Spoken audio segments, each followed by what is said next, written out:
രാജാവിനെന്ത് Q വഴിയൊരുക്കടാ.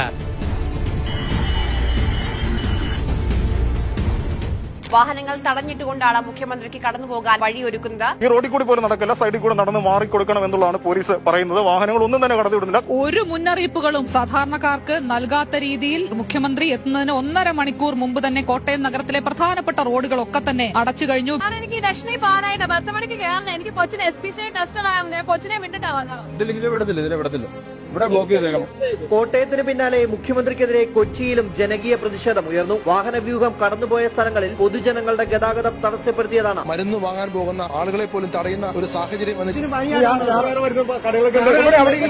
വാഹനങ്ങൾ ഒന്നും തന്നെ കടത്തി വിടുന്നില്ല. ഇങ്ങനെ ഒരു ഗതാഗത തടസ്സം ഉണ്ടാകുമെന്നുള്ള കാര്യം പോലീസ് മുൻകൂട്ടി അറിയിച്ചിരുന്നുമില്ല. സർ ക്യാമ്പിൽ നിന്നും ഒപ്പം തന്നെ സമീപ ജില്ലകളിൽ നിന്നുമുള്ള പോലീസ് ഉദ്യോഗസ്ഥരെയും ഇനി സുരക്ഷയ്ക്ക് വേണ്ടി ഇവിടെ വിന്യസിച്ചിട്ടുണ്ട്. പ്രധാനമന്ത്രി പോകുന്ന ഡൽഹിയിൽ പോലും ഇല്ലാത്ത ഒരു സുരക്ഷയാണ് പലപ്പോഴും മുഖ്യമന്ത്രിക്ക് ഇപ്പോൾ സംസ്ഥാനത്തുള്ളത്. കാസർഗോഡ് ജില്ലയിലെ വിവിധ ഭാഗങ്ങളിലായി മുഖ്യമന്ത്രി കടന്നുപോകുന്ന വഴികളിലും പരിപാടികളിലുമായി 900 പോലീസുകാരെ വിന്യസിച്ചിരിക്കുന്നു. ജനങ്ങളെ ദ്രോഹിക്കുന്ന പിണറായി ഭരണം ഇനി വേണ്ട. കടക്കുപുറത്ത്